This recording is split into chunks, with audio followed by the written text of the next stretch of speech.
Hello, welcome to Theosophy in Wales. I'm Dave Marsland. Higher and lower mind. Now, Theosophists often use the term manas to describe the mind principle, but for the purposes of this presentation, I'll just use the word mind. I'll stick to that. Now, in normal usage, as everyday usage, the term mind often refers to intellectual consciousness, the power of thought and reasoning, and often feelings and emotions and memory are included in this. Well, the Theosophical view is, firstly, that feelings and emotions are a completely separate principle in the human constitution. They're completely separate from mind, the emotional body, as we refer to it. And this influences mind, and it influences the lower levels of mind, and this forms the personality ego for this life. There's very often a conflict between emotion and mind, and that probably gives rise to G.I. Gurdjieff's idea that we're not one single personality, we're several competing personalities. So an idea for consideration there.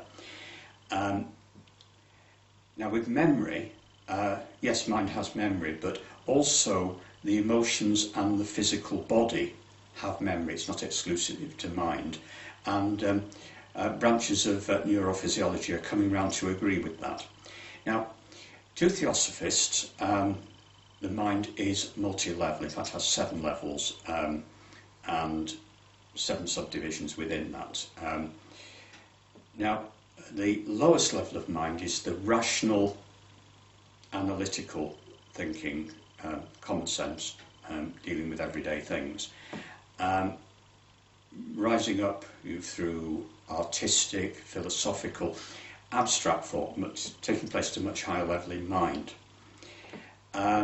At the top level, the higher mind, there are spiritual aspirations,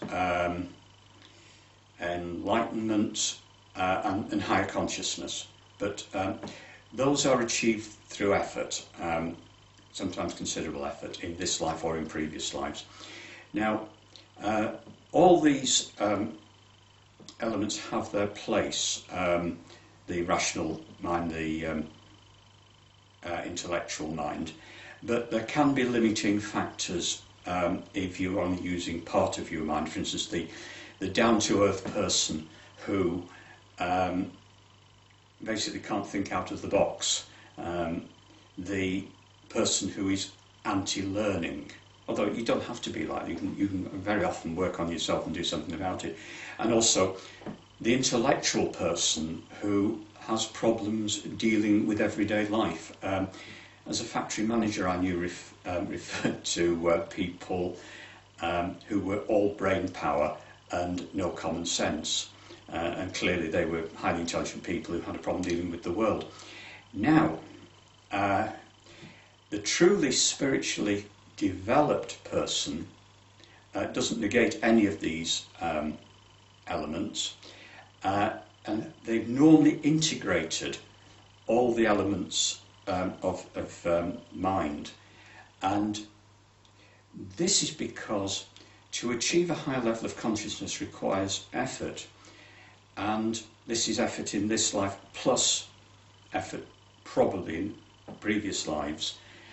And there's a realization, I think, that the purpose of life is not to avoid life, that you have to gain experience. You're given a physical life and you have to gain experience. Now, take an example, the Hermit of the Tarot. The Hermit of the Tarot has lived quite a long life. He's experienced everything and has retired to a life of contemplation. He's 105. Most tarot cards, he looks about 105. You can reach that at any phase in life, but the point there is that the person has experienced life. They haven't avoided life. They haven't negated the other opportunities that life offers other than spiritual development. They've integrated that. Now, it requires effort to reach higher consciousness, and this is done through a sort of facility really called the antakarana, which is the bridge or the gateway to the higher self, or the higher consciousness in mind, and ultimately the higher self. But this,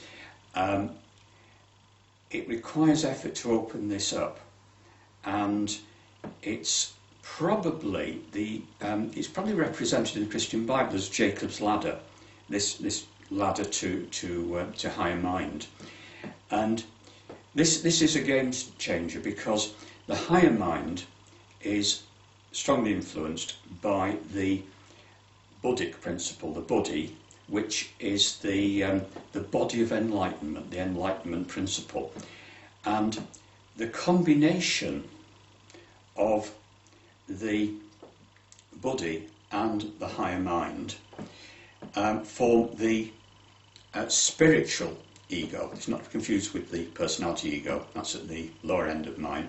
The spiritual ego, which is actually evolves and from life to life and is immortal.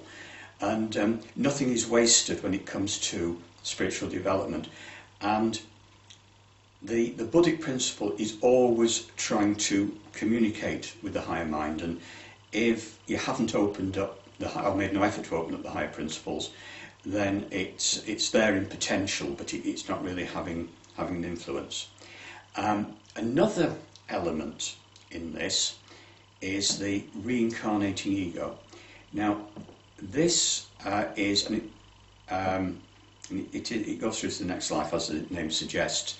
The reincarnating ego takes the aroma or essence of the higher mind, an experience learned, experience gained in this life, and it will combine with the Buddhic principle and the Atma, the divine spark in everybody, and this forms a reincarnating ego, which will influence your experience you take with you and who you are in a future life.